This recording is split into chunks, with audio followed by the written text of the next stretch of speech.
Well, thank you for joining me today. I'm going to attempt to answer questions on something that is very close to my heart. How we can partner together to reach the world for Christ.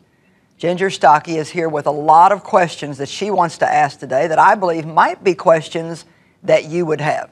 So Ginger, thanks for being with me. Thank you very much. I appreciate it. You know, you and I were talking earlier that sometimes we understand terminology and use terminology that somebody else might not understand. Mm-hmm. And it just occurred to me that, you know, we ask people to partner with us in the work that God has called us to do. And there's probably a lot of them that maybe don't really even understand what that means. Right. And so I think it would be good if we maybe you can just kind of act like the person with all the questions and I can try to answer them to the best of my ability. Yeah, I think that's a really good point because we talk about partnership and it's so vital to this ministry. Right. But there could be a lot of different understandings of what partnership really is. So what do we mean by partnership?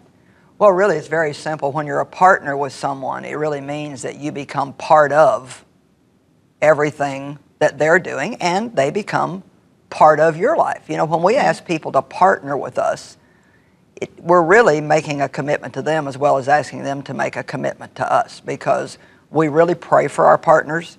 And I don't mean just like we kind of pray. I mean, we have, I don't know, probably a couple of hundred of our employees now that we give time off from their job. We pay them to go into the prayer room and pray over the needs of our partners, the ministry, different things that might be going on with us for our protection and whatnot. But when we say to our partners, the people who trust us enough and love us and believe in the call in our life enough to say, hey, I want to be part of that. You know, I want to pray for you. I want to invest financially into the work that God's called you to do.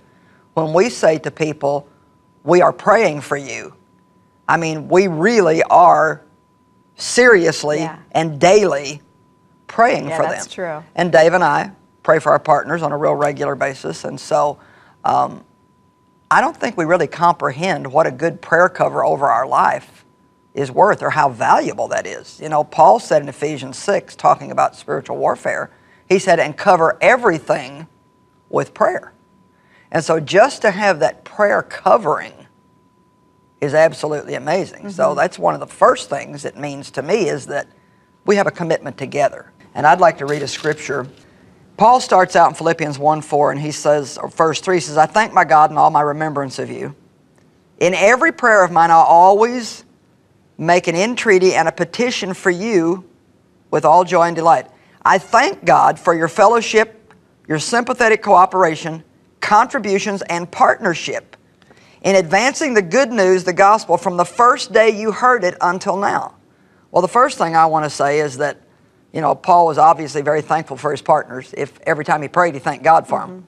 And I love the fact that he said, from the very first day that you heard the gospel, you got involved in helping me preach it. I mean, to me, that's pretty phenomenal. So it just means that, you know, by sowing financially and making that commitment to do something on a regular basis, that you get to be part of it. Yeah, and that really is important, that it is a relationship. It's a two-way street. Right. It's both of us taking and giving and supporting one another. Exactly. And I think that's really important. We send a special tape, special CD, teaching CD each month to people who would like to have it. And I always try to select something that I feel was just like a really special message that I taught out somewhere. And so it's good to have that word all the time every month. That we call it a word in due season, which means it's probably something you need right then. And I know my own daughter, who I talk to probably every day, and you know, we do a lot of things together, and she's been listening to me teach for years. I mean, she tells me all the time, man, that CD this month was good. And so I think that's a real benefit to our partners. And I think they have a special area where they can get into our partner cafe and receive ministry on the website. But I think really it's just the privilege of knowing that you're getting to do things through partnering with someone else that you could not do on your own. And you know, Ginger, I believe that a lot of people really do have a giving heart. I mean, they want to help people. They want to do something for somebody else. Like yesterday, I was getting a facial, and I was talking to the girl about us getting ready to go out of the country to do some work in a third world country, and about the feeding programs and things. And she said, well, you know, one of my goals in life is to someday be able to adopt. And she said, not like get an orphan from a foreign country and bring them here, but like adopt one, you know, that I can feed and know that I'm helping take care of. Well, I knew from talking to her that that was a desire of her heart, but she did not have even the tiniest idea about how to go about that. Right. It seemed like something she'd have to be a lot older and have a lot more money and know a lot more. And I said, well, do you know that for as little as $5 a month that we can feed an orphan or a hungry child in Asia a hot meal every day, teach them how to read, write, and do math, and give them a Sunday school lesson? And she said, $5? It is amazing. $5? She said, well, I think I can do that. And see, I think that a lot of people really do want to do something. Mm-hmm. I mean, how could you not? You know, I mean, if you're going to call yourself a Christian and say that you don't want to help anybody else, then something's drastically wrong. So a lot of people want to do something, but they really don't know what to do. And we have a mechanism set up here. We've got the formula, so to speak. We've got the machinery. We've got the equipment. You know, we've got a system set up to where we can really reach as many people as God gives us the finances and the people to be able to reach. The only thing that keeps us from doing more and more is needing more of the right kind of employees here to help us, who are also partners with us, and needing people that will help us financially. Well, you've been sharing about partnership all week long as far as what it can accomplish, seeing the results of people whose lives are changed. Right. And we hear from a lot of partners who partner for a couple different reasons. One is because their life was changed through your ministry, right, and they now want to help other people and return that gift. And another is because they believe in the mission work and they want to be able to touch lives all around the world. Yes. So getting down to the nitty-gritty right now, those are things that I believe in, that I want. What does this mean I have to do to be a partner? Is there a certain amount I have to give? How does it work?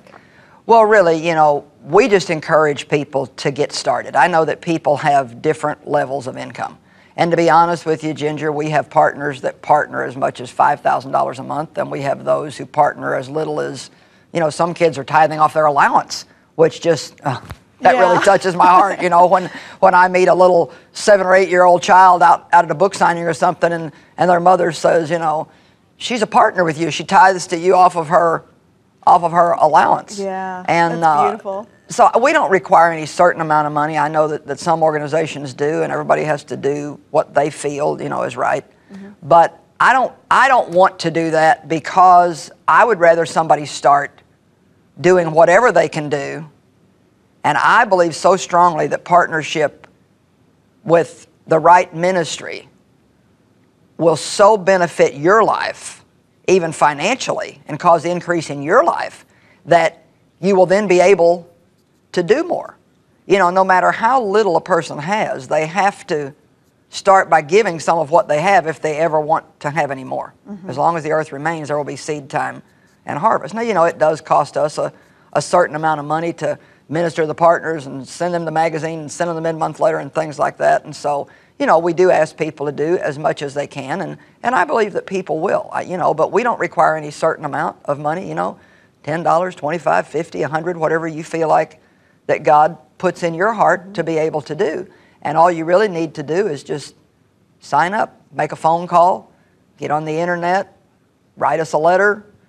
They'll tell you all about it. You'll get a partner packet, and you just start. It's really simple. And, you know, to me, and I like to share this, you know, partnership means that I'm going to do something more than once. You know, the Apostle Paul actually was the first one that I can find who talked about partnership, and he said in Philippians 4:15, you Philippians yourselves well know that in the early days of the gospel ministry, when I left Macedonia, no church assembly entered into partnership with me, opening up a debit and a credit account in giving and receiving, except you only. For even in Thessalonica, you sent me contributions for my needs, not only once, but a second time.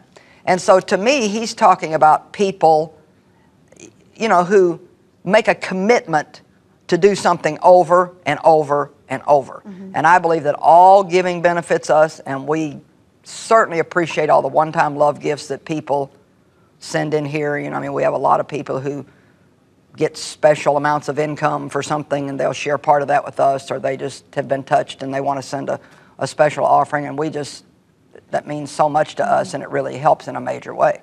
But then I think that there's a different type or a different level of commitment when you say, well, I'm going to do this every month for the next year, every month for the rest of my life, or, you know, every month for 3 years, I'm going to send this in. And, you know, Dave and Joyce, you can count on that. That's going to come in, because I don't believe really, as far as like needing breakthrough for our own lives, I don't believe it's what we do right once that brings us total victory and breakthrough. It all helps, but it's what we do consistently. Spending time with God consistently, reading the Word consistently, becoming a giver, you know, to where you actually, that's a regular part of your culture and your lifestyle, is to give on a regular basis. That's what makes the difference. You know, Right. it's one thing for me to say, oh yeah, you know, I know Ginger, but it's another thing for me to spend time with you every week and really get to know you. So when someone becomes a partner with us, then it's just going to be a different level of relationship than it is otherwise. Right. Well, we talked about that relationship being really intimate, kind of a two-way street. And because of that, we have a responsibility to those partners to be transparent and to be doing what we say we'll do, to have integrity. Right. How do we make sure that that happens? We're here to help people, so anybody that calls for help after we do our regular checking to see, you know, the validity of the need and make sure they're doing their part and so on and so forth, we try to do what we can to help them. And, you know, of course, we have prayer lines here and people that are always here to minister to people and pray with them and, you know, help them in any way that they can. Right. And I know that there are also a lot of checks and balances in place. Why don't we talk about that when we come back? Because I think it is important for people to know that we are very serious about making sure their money is invested properly. Well, stay right where you are, and we're going to have a short break and be right back.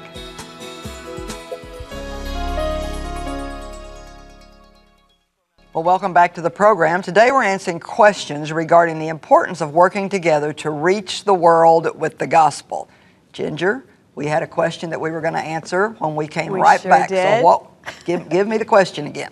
Well, there are a lot of people out there who, rightfully so, want to be sure that when they partner, when they give their funds to a ministry, that it is doing what we're telling them it will do. So what are some ways that they can know that that is happening with Joyce Meyer Ministries? Well, first of all, I want them to trust me when I tell them that we are taking good care of their money. Secondly, we have our financials, our audited financials on the internet. They can get on there and see pretty much just about everything that they want to see. They can call and ask any questions that they want to ask. And then we actually, our son David, who, bless his heart, he just travels all the time and has for years and years and years. And one of the reasons why, as the head of our World Missions program, that he travels all the time is not only to start new works, but to check on the works that are in progress to really make sure that these things are happening. You know, if we send money somewhere to build 15 houses for widows, then we want to go there and check and see if those things are happening. Your crew, TV crew, goes out a lot, and while you're out, part of what you do in filming things so we can show them to our partners, that's an accountability. We're actually, I tell people all the time, you know, we're not just going around the world collecting a collage of sad stories. I mean, these are actually works that we're doing, and they're real people with real needs.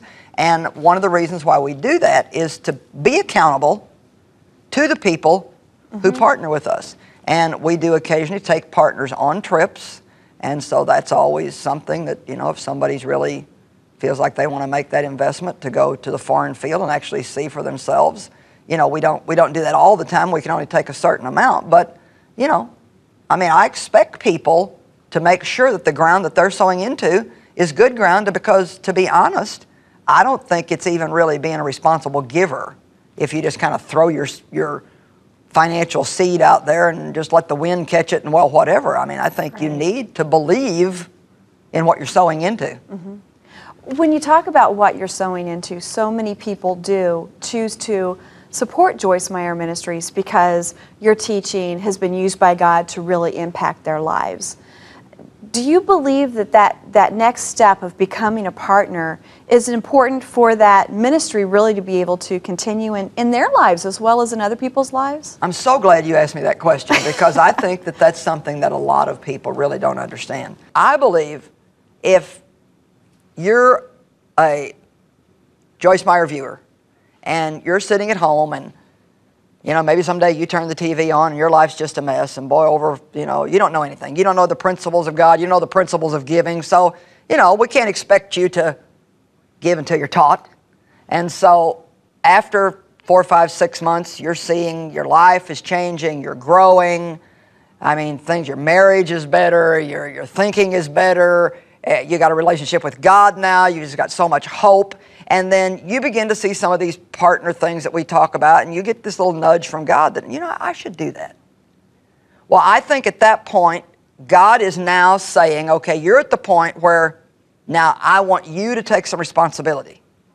I want you now to come up to a new level in your walk with me and not just sit like a baby and just receive. A baby, when they get hungry, all they do is yell and open their mouth.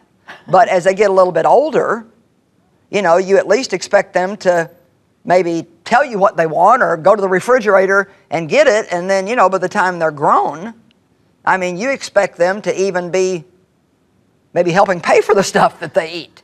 And so I believe that so many people get to that point, and then because they don't understand partnership or just laziness or fear or, procrastination, they don't then take that step that God's leading them to take. To say, okay, yeah, now I want to help somebody else, or I want to help Joyce keep helping other people. I want to help her help me. I want to make sure that I can see this program. And I've had people tell me, I had one woman tell me, I'll never forget this. She said, your teaching changed my life. And she said, God started dealing with me to partner with you. And she said, I couldn't even tell you why I didn't do it. It wasn't that I didn't have the money. I knew it was God. I intended to. I just never did it. Just never picked up the phone and called, never wrote the letter, never got on the internet and signed up, just didn't do it. And she said, I started to notice that I wasn't receiving much from your teaching anymore. And so I started asking God, what's wrong with Joyce? Is she losing her anointing? Is there something wrong in her life? She's not helping me anymore. And she said it came up in her spirit.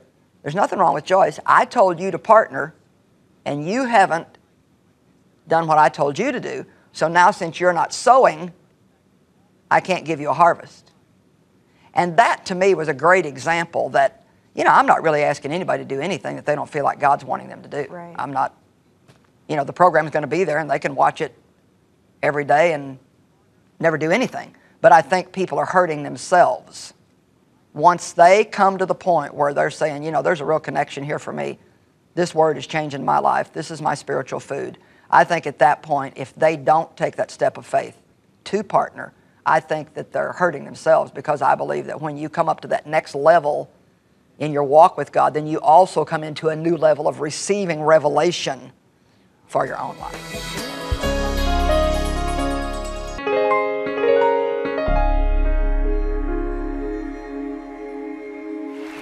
Well, in John chapter 15, the Bible talks about pruning.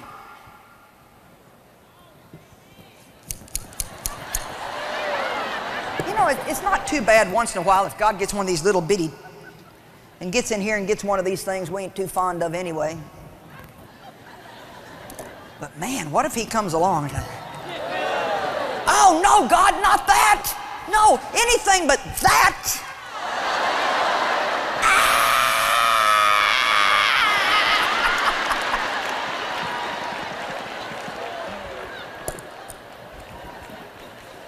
Most trees have what they call sucker branches. And they're little cute little things that grow out of the bottom. But the problem is they're not really supposed to be there. Cute, but not really part of the plan. Well, see, I had a lot of stuff in my life that had to go. I had a lot of them little sucker branches down there.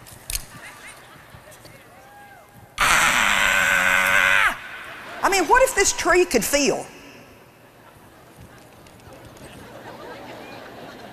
You know those little sucker branches, you know what they do? They suck the life out of the rest of the plant. Any healthy plant has to be pruned. The Bible says if you don't bear fruit, you'll be pruned, and if you do bear fruit, you'll be pruned so you'll bear richer and more excellent fruit. So I figured it out. You're pruned if you do and pruned if you don't, so it don't matter.